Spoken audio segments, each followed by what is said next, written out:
Hello प्यारे दोस्तों, मैं आपका अपना राहुल पटेल, आपका केमिस्ट्री टीचर, आप सभी को आपके YouTube channel green world publication पे स्वागत करता हूं। तो आज आप लोगों का ये 8वां लेक्चर होने जा रहा है, जिसमें हम आज आप लोगों को अति लघुत्तरीय प्रश्नों का 9वें नंबर क्वेश्चन की बात करते हैं, यानी कि 9वां प्रश्न की बात हम लोग करने जा रहे हैं। ठीक, 9वां प्रश्न आपको क्या दिया गया अति लघुत्तरीय प्रश्न में?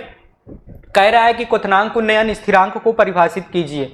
क्वथनांक उन्नयन का जो स्थिरांक होता है, क्वथनांक उन्नयन का स्थिरांक क्या होता है भाई? केबी होता है कि नहीं होता है, उसको कह रहा है कि परिभाषित कीजिए। ठीक है कि नहीं? ठीक है, ठीक है ना। चलिए पहले फार्मूला बात करते हैं, थोड़ा सा आप लोग को क्वथनांक का उन्नयन समझाने की कोशिश करते हैं।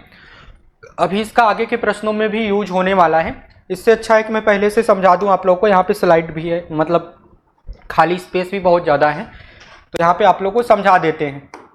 ठीक, चलिए ध्यान दीजिएगा, थोड़ा सा आप लोग को क्वथनांक का उन्नयन समझा देते हैं। एलिवेशन इन बॉइलिंग पॉइंट आप लोग को समझा देते हैं, यानी कि क्वथनांक में उन्नयन बढ़ोतरी क्या है, थोड़ा सा समझने की कोशिश करते हैं। भाई अगर हम डेल्टा टीबी की बात करते हैं, किसकी बात करते हैं? डेल्टा टीबी की बात करते हैं। किसकी बात करते हैं? मैं जो लिख रहा हूं दिख रहा है ना? हाँ, एक मिनट, कलर दूसरा ले लेते हैं। अगर हम डेल्टा टीबी की बात करते हैं तो डेल्टा टीबी का फार्मूला मैंने 2 लिखाया था, यानी कि जब आयन की बात नहीं कर रहा है, सिर्फ पदार्थ कह रहा है, तब आपको क्या करना था? केबी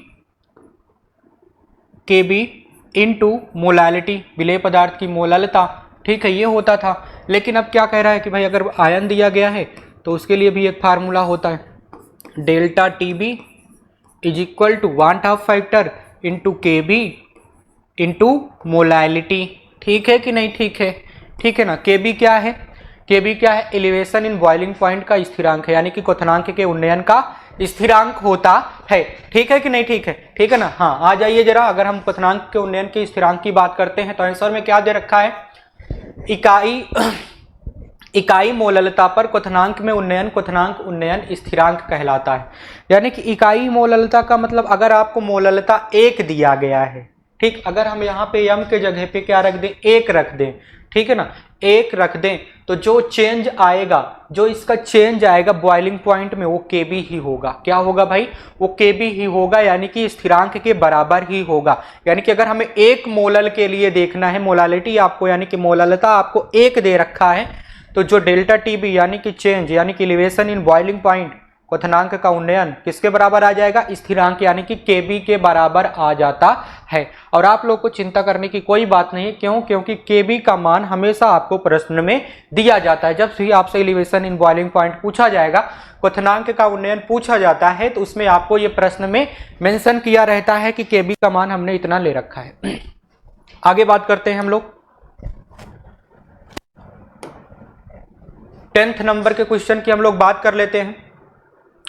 10th नंबर का क्वेश्चन आपसे कहने की कोशिश क्या कर रहा है भाई? 10th नंबर का क्वेश्चन आपसे कहने की कोशिश ये कह रहा है कि मोलल अवनमन स्थिरांक केएफ क्या होता है। जैसे उसमें आपसे पूछा था ना, आपसे पूछा था कि मोलल क्वथनांक का उन्नयन स्थिरांक क्या होता है, उसी तरह से आपसे कौन से नंबर में? 10th नंबर के क्वेश्चन में पूछ रहा है कि हिमांक का स्थिरांक जो केएफ होता है 1 मोलल के लिए क्या होता है। तो फार्मूला अगर हम आप लोगों को बताना चाहें, क्या करना चाहें भाई? आप लोगों को हम फार्मूला बताना चाहें तो फार्मूले में क्या कर सकते हैं भाई? चलिए ध्यान दीजिएगा, ध्यान दीजिएगा, मोलल अवनमन स्थिरांक क्या होता है। ठीक है, चलिए ध्यान दो। अगर हम बात करते हैं यहाँ पे फार्मूले की, तो डेल्टा कहाँ गया पेन, आ जा नीचे।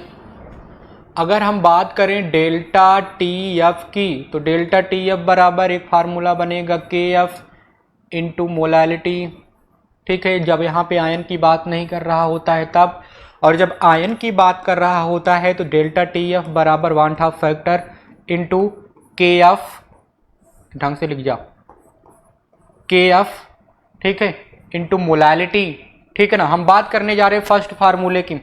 अगर हम फर्स्ट फार्मूले की बात करते हैं, delta T F is equal to K F into molality की बात करते हैं, तो इस केस में हम के एफ कैसे फाइंड आउट कर सकते हैं, ये आपसे पूछा है। आपसे के एफ यानी कि यहाँ पे अगर आपको फ्रीजिंग पॉइंट का जो डिप्रेशन इन फ्रीजिंग पॉइंट होता है, के एफ का वैल्यू होता है, उसको हम लोग कैसे निकाल सकते हैं भाई, उसको आपसे पूछ रहा है। थोड़ा स्माइल करते हैं, ग्लू ग्लू चलिए ध्यान दीजिएगा। हाँ हाँ, ध्यान दो ध्यान दो ध्यान दो। आप लोगों को कहाँ पे यार स्पेस कहाँ मिले, इतने पे कुछ आ जाएगा, उतने में कुछ आ जाएगा यार, टेंशन की बात नहीं है, आ जाएगा। ध्यान दीजिएगा, हम बात करने जा रहे हैं के एफ की। किसकी बात करने जा रहे हैं, के एफ की। तो इस वाले फार्मूले से हम बात करते हैं, ठीक है ना। अच्छा पहले इसमें हम टर्म को फाइंड आउट कर लेते हैं, डेल्टा टी एफ, ठीक है ना। ये टर्म अलग है, के एफ स्थिरांक है, इसको तो फाइंड आउट करना है। मोलालिटी की अगर हम बात करते हैं तो मोलालिटी का फार्मूला क्या होता है भाई, मोललता का फार्मूला क्या होता है पता है ना। मोललता का फार्मूला बराबर, अगर हम मोललता बराबर करना चाहें तो मोललता बराबर विलेय के मोलों की संख्या, जो विलेय पदार्थ रहेगा उसके मोलों की संख्या, विलेय के मोलों की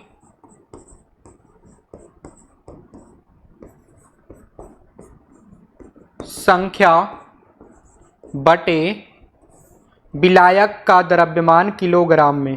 क्या भाई, विलायक का द्रव्यमान किस में लेना है, केजी में लेना है, ठीक है कि नहीं, ठीक है, ठीक है ना, ठीक है। चलिए हम बात करते हैं, यहाँ पे देखो विलेय के मोलों की संख्या को किससे रिप्रेजेंट कर रखा है भाई, विलेय के मोलों की संख्या, नहीं उसको नहीं कह रहा है। तो आपको यहाँ पे क्या क्या दिया गया है, हम पहले पढ़ो तो हम इस फार्मूले को आप लोग को डिराइव कर देते हैं, ठीक। ये टर्म आपको पढ़ो, किसके किसके लिए दिया गया है चिन्ह, डब्लू किसके लिए दिया गया, कैपिटल डब्लू विलायक का द्रव्यमान, ठीक है ना, विलायक का द्रव्यमान जो कि ये दे रखा है, ठीक है, उसका दिया गया है, उसके लिए दिया गया है। और स्मॉल डब्लू किसके लिए दिया गया है, विलेय का द्रव्यमान, किसके लिए दे रखा है भाई, विलेय का द्रव्यमान। भाई अगर हमें मोल फाइंड आउट करना है, किसी का भी मोल निकालना है, जैसे हमें विलेय का मोल निकालना है ना फार्मूले में, विलेय का अगर हमें मोल निकालना है तो इस केस में आपको क्या चाहिए, उसका दिया गया द्रव्यमान बटे उस पदार्थ का आणविक द्रव्यमान, ठीक है ना। तो भाई उसका दिया गया द्रव्यमान ये हो जाएगा विलेय पदार्थ का द्रव्यमान, और स्मॉल एम क्या रिप्रेजेंट करेगा, उसका आणविक द्रव्यमान। चलिए फार्मूले पे हम इसको सजाते हैं, क्या करते हैं भाई, इस फार्मूले पे हम लोग सजाते हैं इसको। तो डेल्टा टी एफ बराबर क्या हो जाएगा, के एफ को तो ऐसे ही रहने दो, इंटू में क्या कर दो, इंटू में आपको क्या करना है भाई, इंटू में आपको क्या करना है, विलेय पदार्थ के मोल। तो विलेय पदार्थ के मोल के लिए आप क्या करोगे, उसका गिवन द्रव्यमान, विलेय पदार्थ का दिया गया द्रव्यमान किससे रिप्रेजेंट कर रहा है भाई, स्मॉल डब्लू से रिप्रेजेंट कर रहा है, तो स्मॉल डब्लू लिख दो, ठीक, स्मॉल डब्लू मैंने लिख दिया, हाँ स्मॉल डब्लू मैंने लिख दिया, तो कैपिटल बन रहा है, ये है आपका स्मॉल डब्लू मैंने लिख दिया, बटे में उसका आणविक द्रव्यमान। तो आणविक द्रव्यमान किससे लिखना है भाई, आणविक द्रव्यमान किससे लिखना है, आणविक द्रव्यमान लिखना है आपको किससे, आणविक द्रव्यमान यम से, स्मॉल यम से लिखा गया है। बटे में आपको क्या करना है भाई, मोललता के लिए, ये तो मोल के लिए टर्म हो गया, मोल निकालने के लिए विलेय पदार्थ के आपको एक दूसरा टर्म लिखना है, नीचे क्या लिखना है, विलायक का द्रव्यमान किलोग्राम में। तो आपको विलायक का द्रव्यमान कितना दे रखा है भाई, विलायक का द्रव्यमान आपको दे रखा है कुछ नहीं, तो उसके लिए चिन्ह दिया है ना, द्रव्यमान नहीं दिया गया तो चिन्ह तो दिया है भाई, हाँ चिन्ह क्या दे रखा है, कहाँ पे है विलायक का हाँ कैपिटल डब्लू दिया गया है।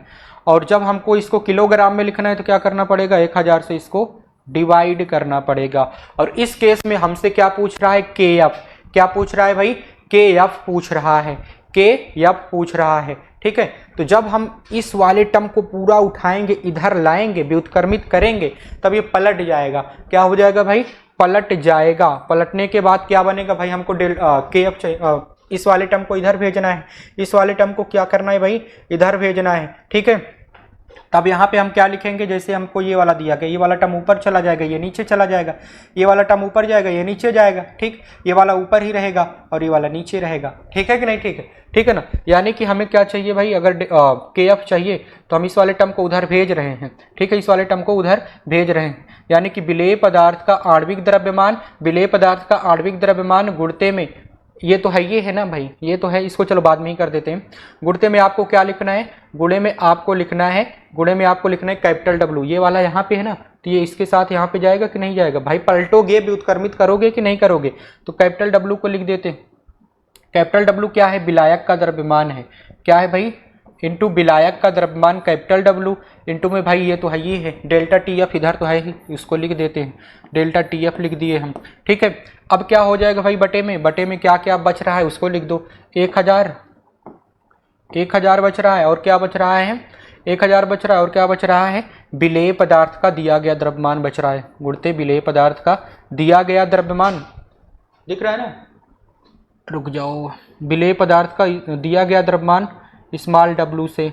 ठीक है ना, ठीक है, और ये बराबर किसके हो जा रहा है के एफ के, किसके बराबर हो जा रहा है के एफ के बराबर हो जा रहा है। देख लो दिखाई दे रहा है, दिखाई दे रहा है ना, तो वो फार्मूला होता है। हम फार्मूले को ये के एफ निकालने के लिए कहाँ से लाएंगे, यही वाले फार्मूले से लाएंगे। इसमें क्या आपको निकालना है के एफ निकालना है, तो पहले आपको सारे के सारे टर्म को ड्राइव करना पड़ेगा। ड्राइव करने के लिए आपको इसमें किसी को ड्राइव करना है भाई, हमको मोलालिटी को यानी कि मोललता को ड्राइव करना है।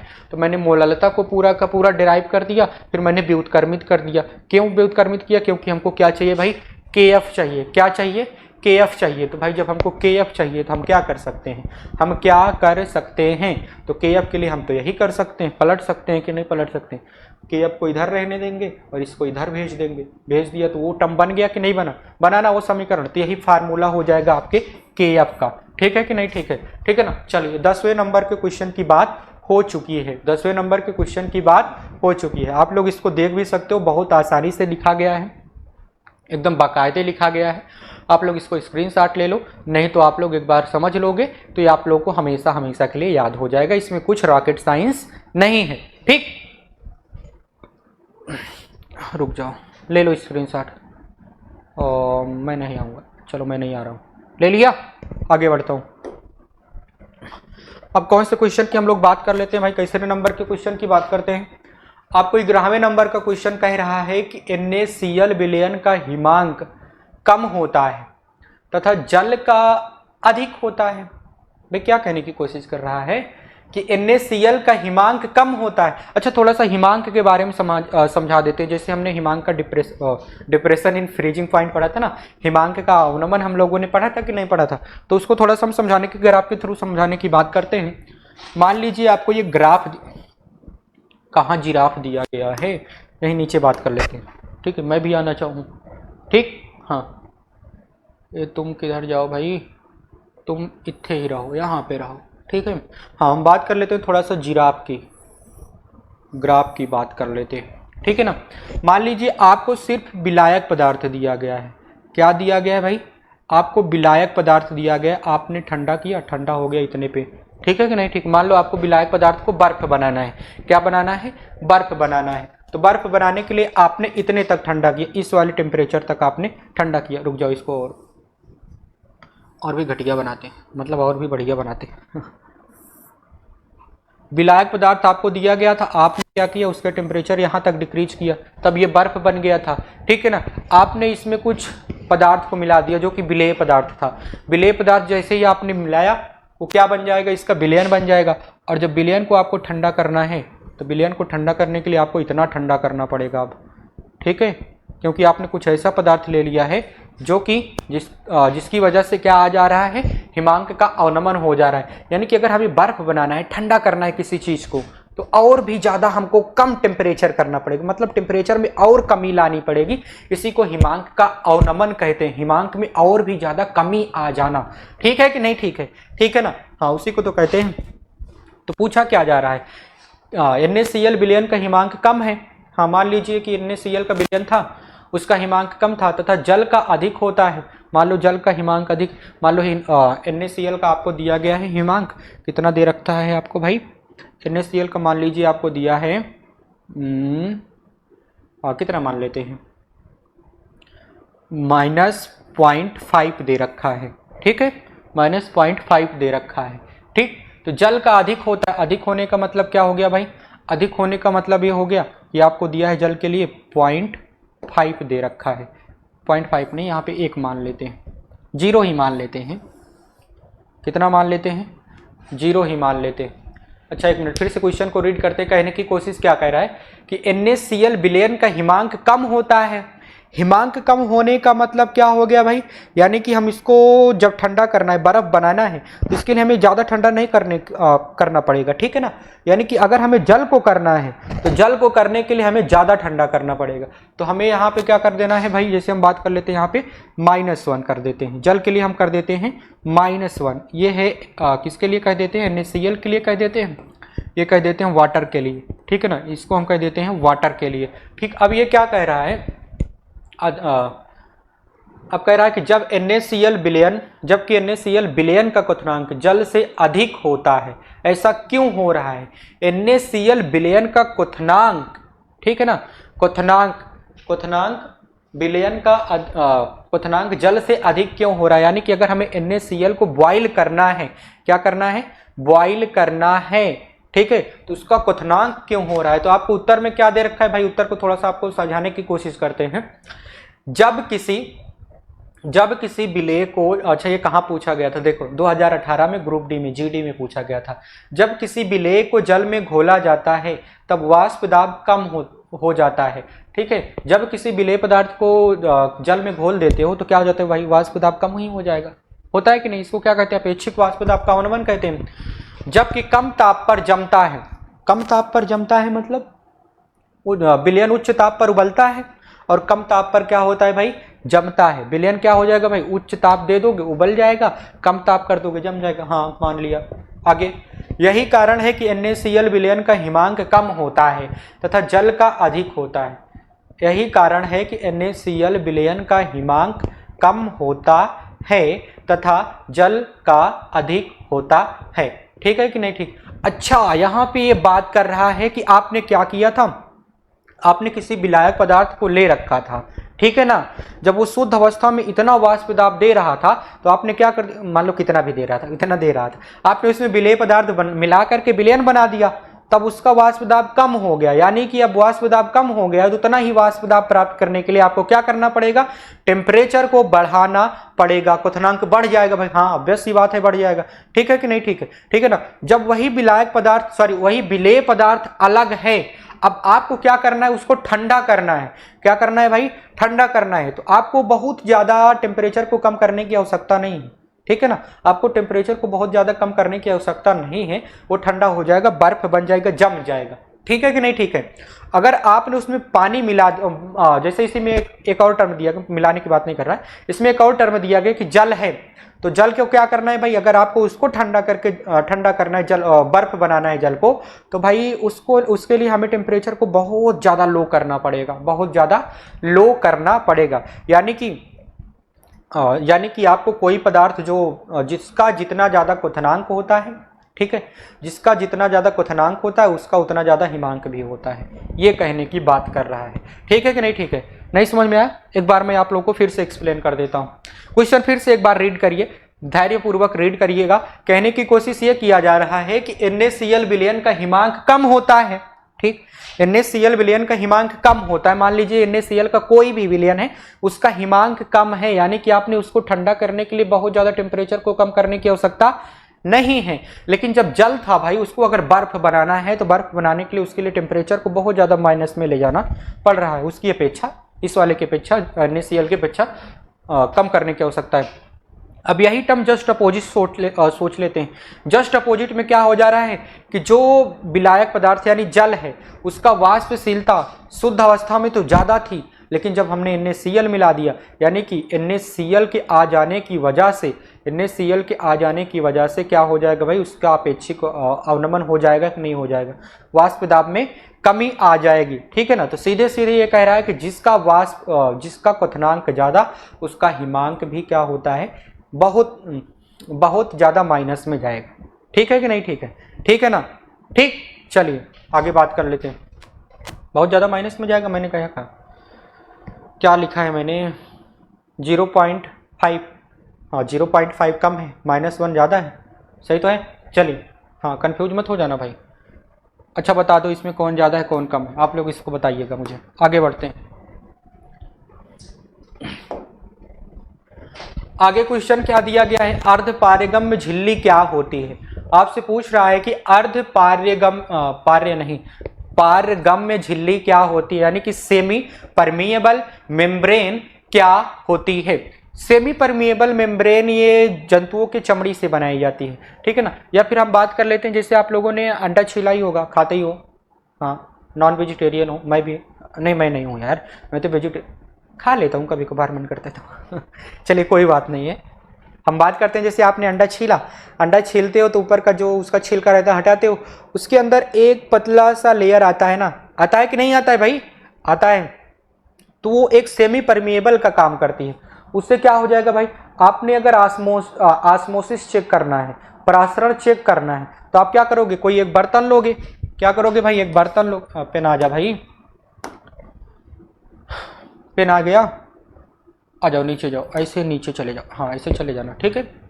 आपको एक ऐसे दिया गया है बर्तन, और इसमें आपको ऑस्मोटिक प्रेशर देखना है। क्या देखना है भाई, ऑस्मोटिक प्रेशर चेक करना है। तो क्या करते हो, इस बर्तन में आप एक पार्चमेंट की झिल्ली लगाते, पार्चमेंट झिल्ली या फिर आप क्या लगाते, अर्धपारगम्य झिल्ली, सेमी परमिएबल मेम्ब्रेन कई तरह के हो सकते हैं, जंतुओं का भी हो सकता है, और अंडे का छिलके का मैंने बताया, ठीक है कि नहीं, ठीक है। इससे क्या होता है कि भाई, इससे सस्पेंशंस यानी कि जो निलंबन के कण होते हैं ना, सस्पेंशन पार्टिकल जो होते हैं, वो इधर से उधर मूव कर सकते हैं। आपने जो निलंबन कण लिया ना, इधर से उधर क्या हो जाते हैं भाई, मूव कर सकते हैं, इधर से उधर जा सकते हैं, ठीक है ना। इसके पतले पतले छिद्र होते हैं, मान लीजिए इसमें मैंने कोई एक विलयन ले लिया, इसमें भी दूसरा मैंने विलयन ले लिया है, ठीक है ना, हमने इसमें एक पदार्थ ले लिया और इसमें दूसरा पदार्थ ले लिया। अब क्या हो जाएगा भाई, मान लो इधर कंसेंट्रेशन कम है, इधर कंसेंट्रेशन ज़्यादा है, ठीक है कि नहीं, ठीक है, इधर कंसेंट्रेशन ज़्यादा है, इधर कंसेंट्रेशन सॉल्यूट की कम है, ठीक, और विलयन उतना ही है, विलयन का आयतन उतना ही है। तो क्या हो जाएगा, इधर का पानी इधर मूव करेगा कि नहीं करेगा, करेगा ना, इधर का पानी इधर मूव करेगा। तो कैसे चला जाता है भाई, जो पानी के अणु हैं, जो पानी के अणु हैं वो कैसे चले जाएंगे इसमें से, इस अर्धपारगम्य झिल्ली में पतले पतले पोर्स होते हैं, छिद्र होते हैं, उसी के थ्रू क्या हो जाएंगे भाई, वो चले जाएंगे, ठीक है कि नहीं, ठीक है, ठीक है ना, ऐसे चले जाएंगे इसमें से, ठीक। तो कह रहा है कि अर्धपारगम्य झिल्ली एक प्राकृतिक अथवा कृत्रिम सतह होती है, लेयर होती है, पतली सी परत होती है, ठीक है, जिसमें अति सूक्ष्म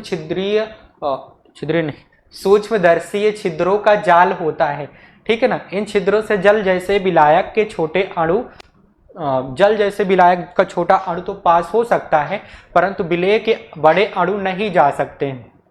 जैसे यहाँ पे चार्म पत्र, पार्चमेंट पेपर, अंडे की झिल्ली मैंने अभी बताया था, कॉपर फेरोसाइनाइड की झिल्ली आदि, ठीक है ना, ठीक है ना। तो जैसे आपने क्या लिया था, आपने विलयन लिया था दो पार्ट में, इसमें आपने कोई विलेय पदार्थ मिला रखा है, उसमें भी भाई विलयन क्या होता है, विलेय प्लस विलायक होता है, ठीक। विलायक मान लो जल है और NaCl उसमें विलेय हमने मान लिया है, तो दोनों को विलयन ऐसे बना दिया है। मान लो इसमें कम NaCl है और इसमें ज़्यादा NaCl है, तो क्या होगा, इधर जो पानी के अणु रहेंगे उधर को जाएंगे कि नहीं जाएंगे, जाएंगे ना, जाएंगे। चलिए आगे बात कर लेते हैं, आगे बात किसकी करें हम, अर्धपारगम्य झिल्ली हो गया। ये क्या आ जा रहा है यार, नीचे जाओ, ऐसे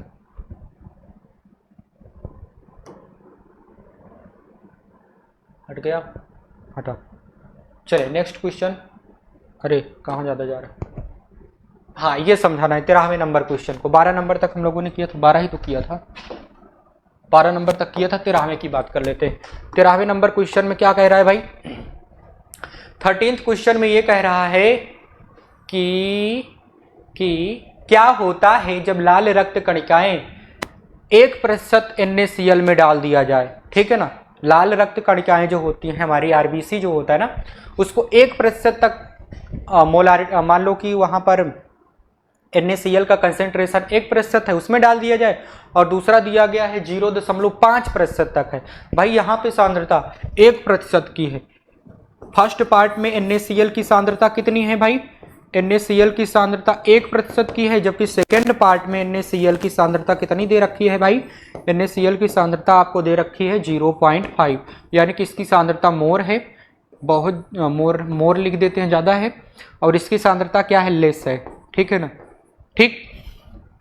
एक बात बताइए, आप लोगों ने घर पे कभी अचार बनते हुए तो देखा ही होगा, देखा है, बताइए जरा, उसमें हम नमक की कंसंट्रेशन क्यों ज़्यादा रखते हैं, नमक ज़्यादा क्यों डालते हैं, पता है आप लोगों को नमक क्यों ज़्यादा डाला जाता है, इसलिए डाला जाता है कि जो अचार में थोड़ा बहुत पानी की मात्रा है वो उसको सोख ले, जिससे क्या हो जाए भाई, वो फंगल इन्फेक्शन से बच जाए, ठीक है ना। उसमें जो फंजाई ग्रो कर जाते हैं ना, ग्रो करते हैं कि नहीं, फंगस लग जाता है कि नहीं लग जाता है अचार में, भुकुड़ी लगता है कि नहीं लगता है, सफेद सफेद भुकुड़िया ही जाता है ना। तो उस केस में क्या होता है कि भाई आप नमक ज़्यादा डालोगे तो पानी जो रहेगा, थोड़ा बहुत उसमें पानी रह गया है अचार में, तो उसको वो एब्जॉर्ब कर लेगा, ठीक है ना। यानी कि जब कभी भी कंसेंट्रेशन किसी की सांद्रता बढ़ा देते हो तो पानी को वो सोख लेता है, या फिर उसमें कोई भी ऐसा तरल पदार्थ है जो विलायक है उसको क्या कर लेगा, सोख लेगा, ठीक है कि नहीं, ठीक है। तो यहाँ पे ये ज़्यादा सोखेगा, ठीक, सोख लेगा ना, यहाँ पे सोखने की क्षमता कम है, ठीक है कि नहीं, ठीक है, या फिर यहाँ पे नहीं सोखेगा, ठीक है ना। हाँ, अगर हम सेल को, जो हमारा लाल रुधिर कणिका है, आरबीसी है, उसको 1% कंसेंट्रेशन तक अगर हम NaCl में डालेंगे तो क्या हो जाएगा भाई, क्या हो जाएगा वो, उस केस में क्या हो जाएगी, हमारी जो सेल है श्रिंक्ड हो जाएगी। क्यों श्रिंक्ड हो जाएगी, मान लो कि आपको आरबीसी कुछ ऐसे दिया है, ठीक है, हमारा आरबीसी है ये, ठीक। अब क्या हो गया भाई, आपने इसमें नमक डाल दिया, 1% तक कंसेंट्रेशन कर दिया, तो इसका जो प्लाज्मा द्रव्य है, ठीक है ना, इसका जो प्लाज्मा द्रव्य है इस सेल का, उसको ये क्या कर लेगा भाई, इसको नमक क्या करेगा, सोख लेगा। अब जब भाई किसी चीज का सूखना हो जाता है, उसमें से पानी सूख जाता है, तो सिकुड़ जाता है कि नहीं सिकुड़ता है, सिकुड़ जाएगा ना, ये सिकुड़ जाएगा, ठीक, ठीक है ना। हाँ, अब बात कर लेते हैं, जैसे हमको दिया गया है 0.5 NaCl बिलियन में डाली जाए, यानी कि हमने नमक की सांद्रता को कम कर दिया, ठीक है। अब नमक की सांद्रता को हमने कम कर दिया, घटा दिया, बिल्कुल घटा दिया, 0.5 तक परसेंट तक कर दिए। उस केस में क्या हो जाएगा भाई, उस केस में, अच्छा ये फर्स्ट वाले को प्लाज्मोलिसिस कहते हैं। प्लाज्मोलिसिस का मतलब, फर्स्ट वाले को हम पार्ट को थोड़ा सा समझाते हैं भाई, इसमें से पानी सूख गया ना, प्लाज्मा सूख गया, तो उसको प्लाज्मोलिसिस, लिसिस का मतलब होता है अपघटित हो जाना, सूख जाना, बाहर निकल जाना, ठीक है कि नहीं, ठीक। अपघटित का मतलब कुछ चीजों का अपघटन, कमी हो जाना, ठीक है, तो इसको प्लाज्मोलिसिस कह देते हैं। इसमें क्या हो जाएगा भाई, यहाँ पे सांद्रता मैंने कम रखा है, बहुत कम रखा है, तो इस केस में क्या हो जाएगा भाई, अगर हम NaCl का विलयन लेते हैं, ठीक, एक कितना कंसेंट्रेशन का हमने विलयन लिया है, 0.5% का, ठीक, यानी कि इसमें पानी बहुत ज्यादा है, नमक की मात्रा कम है, तो ठीक है, उसमें जब हम उसमें जब हम लाल रुधिर कणिका को, आरबीसी को डालेंगे तो क्या हो जाएगा भाई, नमक की कमी होने की वजह से क्या हो जाएगा, वो पानी को सोख लेगा, ठीक। क्यों, क्योंकि भाई इधर पानी ज्यादा है, इस वाले में पानी की प्रतिशत मात्रा ज्यादा है और इसमें कम हो जाएगी। इसमें जब कम रहेगी तो ये क्या करेगा, ये सेल इस पानी को सोख लेगा। सोखने के बाद ये बहुत ज्यादा फूट नहीं, क्या कहते हैं इसको, फूल जाएगी, ठीक है ना। क्या हो जाएगी भाई, फूल जाएगी, और फूलने के बाद हो सकता है कि भाई वो क्या हो जाए, फट जाए, क्या हो जाएगी, फट जाएगी, ठीक है ना। हाँ, तो उसको हम अतिपरासरी कहते हैं, अत्यधिक प्रसार हो जाना, फैल जाना, ठीक है ना, उस चीज का फैल जाना, उसको हम क्या कह देते हैं, अतिपरासरी कहते हैं, ठीक। आगे बढ़ते हैं, आगे क्वेश्चन नंबर क्या है भाई, भारानुसार प्रश्न 14 नंबर दिया गया, थोड़ा सा पानी नहीं है क्या यहाँ पे, यहाँ पे रुक जाओ, रहने दो, नहीं पिएंगे, पहले तुम लोग को क्वेश्चन करा देते हैं, उसके बाद पानी पी लेते हैं। क्वेश्चन क्या दिया गया भाई, भारानुसार 30% ग्लिसरॉल, ठीक है, कि जलीय विलयन में ग्लिसरॉल के मोल अंश की गणना कीजिए, ठीक। हमको क्या निकालना है भाई, मोल प्रभाज निकालना है, क्या निकालना है, मोल प्रभाज। एक बात बताओ, मोल प्रभाज का फार्मूला क्या होता है, अगर हमें मोल प्रभाज निकालना है, आ जाओ इधर, तेरी गलियां गलियां तेरी गलियां, मुझको भावे गलियां तेरी गलियां। अगर हमें मोल प्रभाज निकालना है भाई, जीटा निकालना है, तो जीटा किसी का भी निकालते हो तो ऊपर क्या रखते हो, मान लो जीटा आपको ए का निकालना है तो नंबर ऑफ मोल्स आप ए रखते हो। बार बार मैं बताऊंगा, बार बार आएगा, बार बार बताऊंगा, क्योंकि मैं जानता हूं कि आप लोग बहुत होशियार टाइप के बंदे हो, ठीक है। Number of moles of A plus number of moles of B, ये मोल प्रभाज आपका हो जाता है। क्या हो जाता है भाई, मोल प्रभाज हो जाता है, ठीक है ना। हाँ, चलिए आगे बात करते हैं।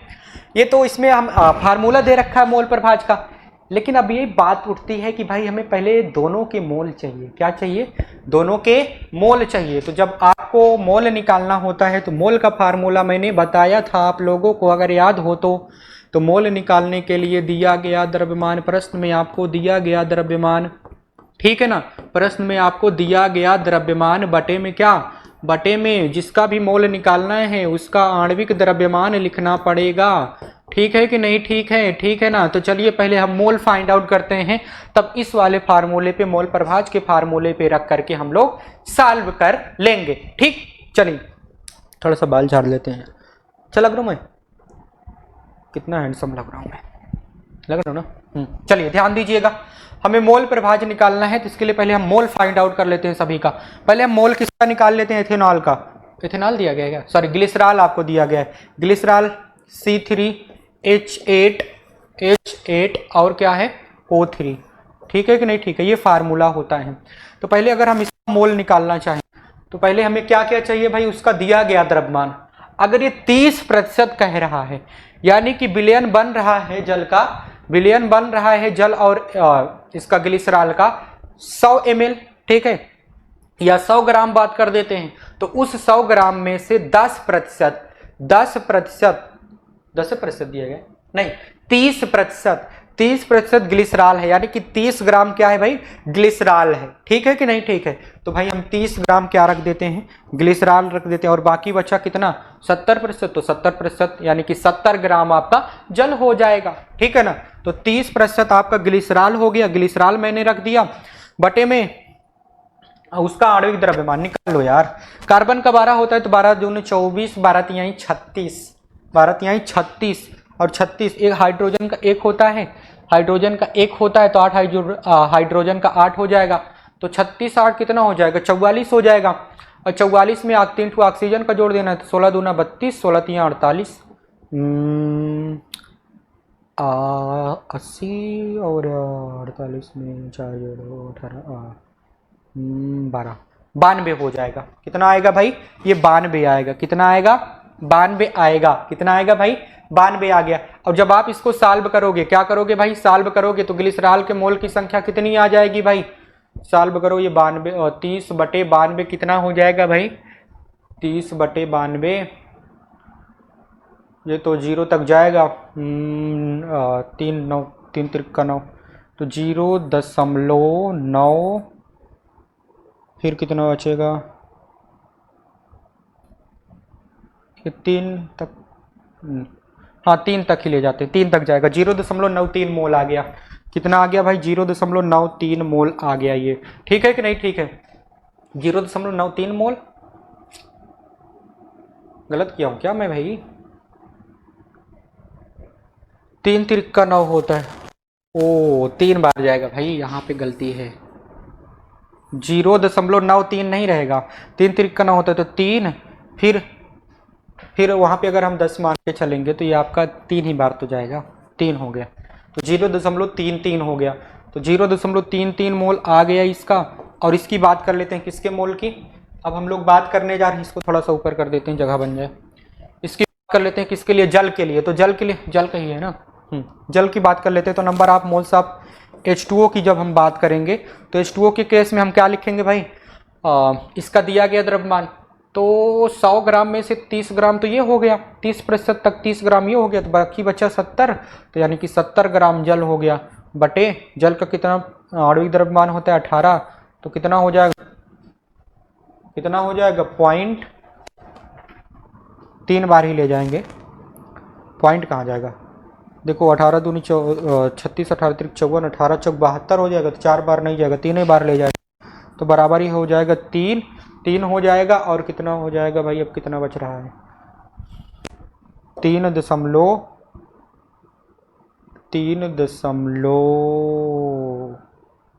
कितना? 88, 3.88 हो जाएगा। ठीक, 3.88 ही आएगा आपका मोल। ठीक है ना? आपका ये मोल आ गया, दोनों का मोल आ गया। अब भाई जब दोनों का मोल आ गया, तब हम मोल प्रभाज तो निकाल ही सकते हैं। ग्लिसरॉल के मोल अंश की गणना करने के लिए कह रहा है, तो ग्लिसरॉल के मोल अंश फार्मूले पे रखो, फार्मूले पे रख दो भाई, फार्मूले पे रखो। अगर हमें जीटा ऑफ ग्लिसरॉल निकालना, यानी कि C3H8O3 निकालना है ग्लिसरॉल का मोल प्रभाज, तो इसका मोल ऊपर रखो। कितना आ रहा है भाई? 0.33 आ रहा है, डिवाइडेड बाई टोटल मोल कितना दे रखा है भाई? 0.33 प्लस में कितना आ रहा है ये? अरे प्लस में लग जा यार, क्या चिन्ह बन रहा है तू? 0.33 प्लस में 3.88। जब आप इसको जोड़ोगे, इसको जोड़ के जब इसको सॉल्व करोगे तो आपका आंसर आ जाएगा 0.08। सॉल्व कर लेना यार, इतना तो कैलकुलेट कर ही सकते हो, क्यों? हाँ कर लेना, मैंने कर दिया है। इतना आपका आंसर आ जाएगा। ये सारा कुछ समझ में आया कि नहीं आया? अगर हमें मोल प्रभाज निकालना होता है तो पहले हम क्या प्राप्त कर लेते हैं? मोल। फिर मोल के बाद क्या करते हैं, मतलब जो भी टर्म आपको दिए गए होंगे, जितने भी विलयन में घटक दिए हैं, सभी का मोल निकाल लेंगे। तो उस मोल से हम क्या निकाल सकते हैं? मोल फ्रैक्शन, यानी कि मोल प्रभाज निकाल सकते हैं। ठीक है, क्या निकाल सकते हैं भाई? मोल प्रभाज निकाल सकते हैं। नेक्स्ट क्वेश्चन पे मूव करते हैं। ये लगभग उसी के जैसे क्वेश्चन मुझे दिख रहा है, रुक जाओ, तो इधर जा, ये ऐसे जा। कलर अच्छा चूज कर लेते हैं क्या एक अच्छे से, ये वाला कलर। हाँ ये बैगनी से लिखते हैं, थोड़ा लाल पीला होना चाहिए। क्या दिया गया है? दो द्रवों ए तथा बी के वाष्प दाब क्रमशः 80 mm। भाई दो द्रव दिए गए हैं, एक ए दिया गया और एक बी दिया गया है। शुद्ध अवस्था में ए का दाब कितना दे रखा है? 80 mmHg, और बी का कितना दाब दे रखा है शुद्ध अवस्था में? 60 mmHg दे रखा है। अब बात ये कह रहा है कि ए का मैंने इतना मोल लिया, बी का भी इतना मोल लिया, तो कुल वाष्प दाब निकालना है। तो चलिए ध्यान दीजिएगा, पहले हम इनका आंशिक वाष्प दाब निकालते हैं। आंशिक वाष्प दाब को जोड़ करके हम क्या कर लेते हैं? कुल वाष्प दाब निकाल लेते हैं। क्या निकाल लेते हैं भाई? कुल वाष्प दाब निकाल लेते हैं। तो पहले हमें क्या निकालना पड़ेगा? इनका आंशिक वाष्प दाब। तो आंशिक वाष्प दाब क्या होता है? जैसे मान लो हमें ए का आंशिक वाष्प दाब निकालना है, तो शुद्ध अवस्था में ए का वाष्प दाब पी नॉट ऑफ है इंटू जीटा ए। ठीक, ये हो जाएगा। और इसी तरह से बी के लिए क्या करते हो भाई? Partial pressure of B, partial pressure of B निकालना है, तो आप क्या करते हो भाई? बी मैं लिखा हूं, ये बी है। पार्शियल प्रेशर ऑफ बी निकालना है तो पी नॉट ऑफ बी करोगे इंटू जीटा बी करोगे। ये फार्मूला बनेगा कि नहीं बनेगा? बनेगा ना, तो ये फार्मूले बन जाते हैं।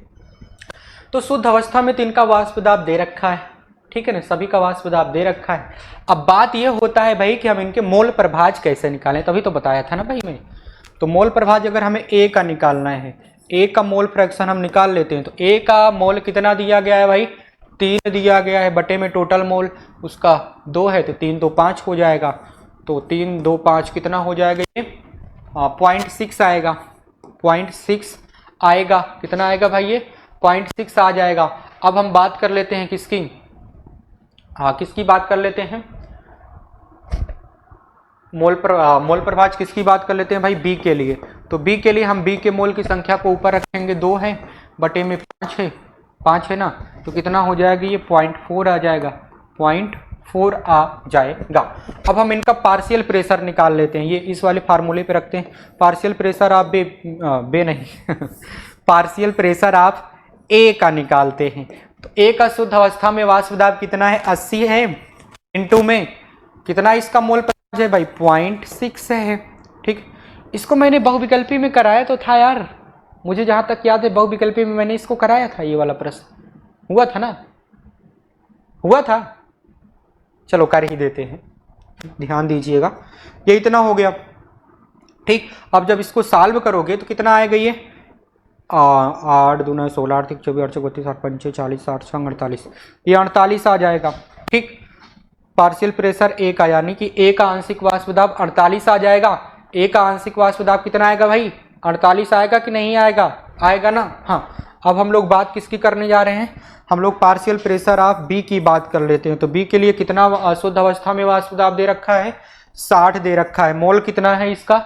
मोल कितना है? मोल कहाँ गया? मोल 0.4 है, 0.4 है। जब आप इसको सॉल्व करोगे 6 चौक 24 हो जाएगा। हो जाएगा कि नहीं हो जाएगा? तो इन दोनों आंशिक वाष्प दाबों को जोड़ दो, पी टोटल आ जाएगा। तो पी टोटल बराबर क्या हो जाएगा भाई? पी टोटल बराबर ए का आंशिक वाष्प दाब प्लस बी का आंशिक वाष्प दाब। तो ए का है 48 प्लस बी का है 24। तो जब आप इसको जोड़ोगे, 48 में हम अगर 24 जोड़ दें तब ये 72 mmHg हो जाएगा, mmHg हो जाएगा। ये आपका आंसर आ जाएगा। ठीक है कि नहीं? ठीक है, ठीक है ना। तो 15 नंबर तक हम लोगों ने निपटा लिया है। अब बात कर लेते हैं नेक्स्ट नंबर के क्वेश्चन की। एक वैद्युत अनवघट इतना ग्राम बेंजीन में घोलने पर, इतने ग्राम बेंजीन घोलने पर इसके हिमांक में 0.40 के यानी कि केल्विन की कमी आ जाती है, ठीक है ना। तो बेंजीन का हिमांक अवनमन स्थिरांक इतना है, तो विलेय का मोलर द्रव्यमान ज्ञात कीजिए। अभी ये सवाल, ये वाली सवाल, जस्ट ये वाली सवाल मैंने आप लोगों को कैसरे नंबर में कराया था भाई, कैसरे नंबर में कराया था ये वाली सवाल। अच्छा चेक कर लेते हैं थोड़ा सा, क्या बदल रहा है तो यहां से भी जादू होता है क्या?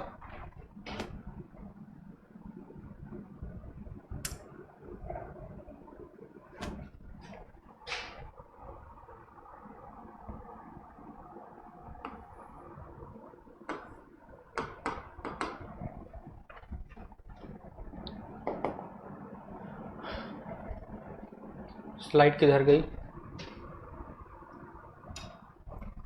पीछे के क्वेश्चन पे जाते हैं, रुक जाओ, मैंने शायद अभी आप लोगों को कराया था, अभी नहीं कराया था, कल वाले में देखते हैं। नहीं, अनादर्श विलियम राउल्ट नियम का कैसरे में था, ये भी नहीं है, ये भी नहीं है, तो कौन है?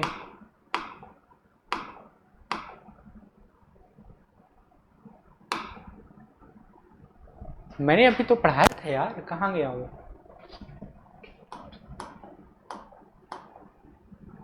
कल मैंने पढ़ाया था आप लोगों को कि आज पढ़ाया था, मुझे याद नहीं है, देख लेते हैं स्लाइड में।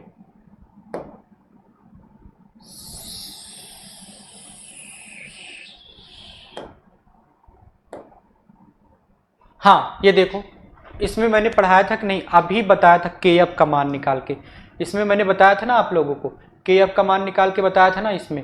तो वही सेम सवाल ये भी है। रुक जाओ, कहाँ गया, लिखते हो, देखो ये 16 नंबर की सवाल सेम है कि नहीं है? सेम है ना, सेम ही तो है। विलेय का मोलर द्रव्यमान ज्ञात कीजिए, उसी पे, उसमें क्या था, के एफ का मान पूछ लिया था, लेकिन यहाँ पे क्या पूछ रहा है आपसे, यहाँ पे विलेय का मोलर द्रव्यमान यानी कि स्मॉल एम पूछ रहा है। क्या पूछ रहा है? स्मॉल एम पूछ रहा है। स्मॉल एम से रिप्रेजेंट किया गया है, किससे रिप्रेजेंट? नहीं, इसमें मोलर द्रव्यमान कैपिटल एम से रिप्रेजेंट कर रखा है, कोई बात नहीं है भाई, उसको रिप्रेजेंट करने का तरीका वो चाहे जिससे रिप्रेजेंट करे, ठीक है कि नहीं? ठीक है, ठीक है ना। तो इसमें आप इसको निकाल सकते हो, ठीक, निकाल सकते हो ना इसको। आगे बढ़ रहे हैं, आप लोग निकाल लीजिएगा ये सवाल, आप इसको निकाल करके आएंगे, ठीक है ना। आप इसका कमेंट में आंसर देंगे कि कौन सा इसका फार्मूला बनेगा, ठीक है कि नहीं? ठीक है, ठीक है ना। हाँ आप लोग इसको ध्यान से पढ़ लीजिएगा एक बार, ठीक। आगे बढ़ते, चलिए आगे कितने सवाल हैं, आगे कौन सा है? एक अवाष्पशील विलेय पदार्थ का मोलर द्रव्यमान 40 ग्राम पर मोल है। मोलर द्रव्यमान आपको दिया गया है, तो उस द्रव्यमान की गणना कीजिए जिसको इतने ग्राम ऑक्टेन में घोलने पर उसका वाष्प दाब 40% तक हो जाए। कितने तक हो जाए वाष्प दाब? सॉरी 40 कह रहा हूँ, 80% तक कम हो जाए, यानी कि वाष्प दाब में अवनमन देखना है। क्या देखना है भाई? वाष्प दाब में अवनमन देखना है। तो क्या होता है भाई वाष्प दाब में अवनमन? वाष्प दाब में अवनमन मैंने बताया था, वाष्प दाब में सिर्फ अवनमन देखना है। अवनमन क्या था भाई वाष्प दाब का, थोड़ा सा आप लोग को एक्सप्लेन करते हैं। अवनमन आ रहा था, पेन के अंदर आया कि नहीं आया? हाँ लिखा नहीं रहा है, अरे हट जा।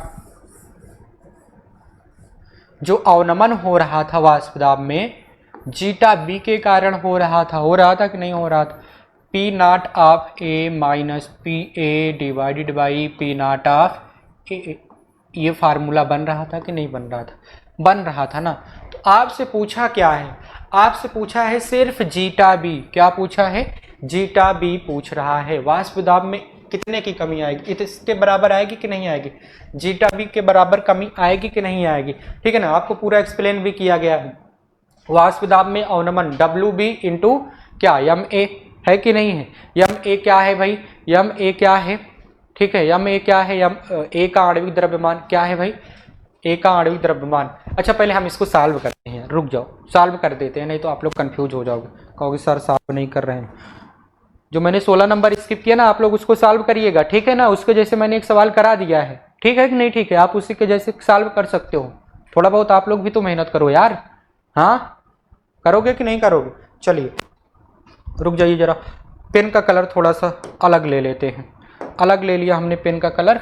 अब पूछ रहा है कि आपसे क्या बताना है कि वाष्प दाब में अगर 80% तक कमी हो जाए, ठीक, एक अवाष्पशील विलेय पदार्थ मोलर द्रव्यमान इतना, उसके द्रव्यमान की गणना करना है, ठीक है ना। जिसको अगर हमें इतने ग्राम ऑक्टेन में अगर घोलना हो, तो इतने ग्राम ऑक्टेन में घोलना हो, तो पहले हम सारे टर्म को लिख देते हैं यार, एक बार सारे टर्म को लिख देते हैं। टर्म को लिखते हैं। ऑक्टेन का फार्मूला क्या होता है भाई? ऑक्टेन का फार्मूला क्या होता है? ऑक्टेन पूछ रहा है ना, ऑक्टेन यानी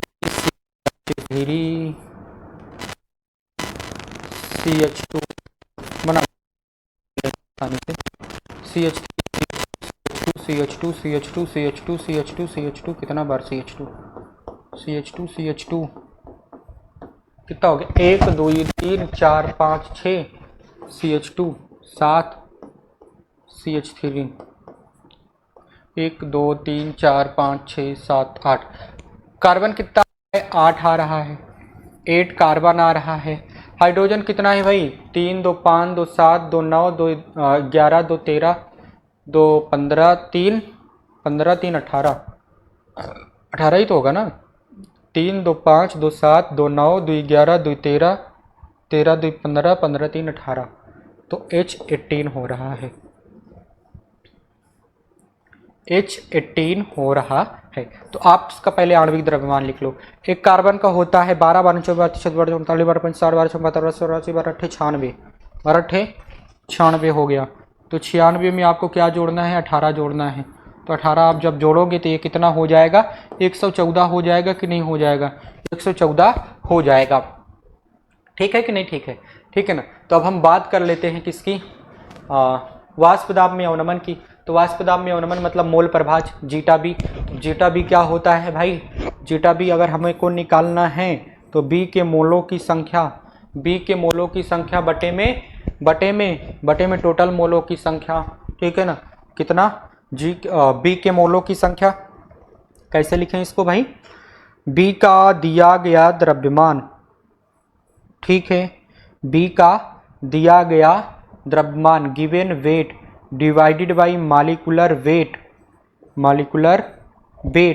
ठीक, मॉलिक्यूलर वेट, ठीक, और लिख देते हैं मॉलिक्यूलर वेट, फिर होल डिवाइडेड बाई क्या हो जाएगा भाई? अच्छा यहीं पे लिख देते हैं, ऐसे ही लिख देते हैं, क्या मतलब है, मोल ही लिखना है। तो बी का given weight divided by molecular weight, फिर ये बी के लिए है, फिर किसके लिए भाई? किसके लिए देखना है मोल प्रभाज? अगर हमें देखना है तो किसके लिए देखना है? बी का मोल, बी का given weight divided by molecular weight,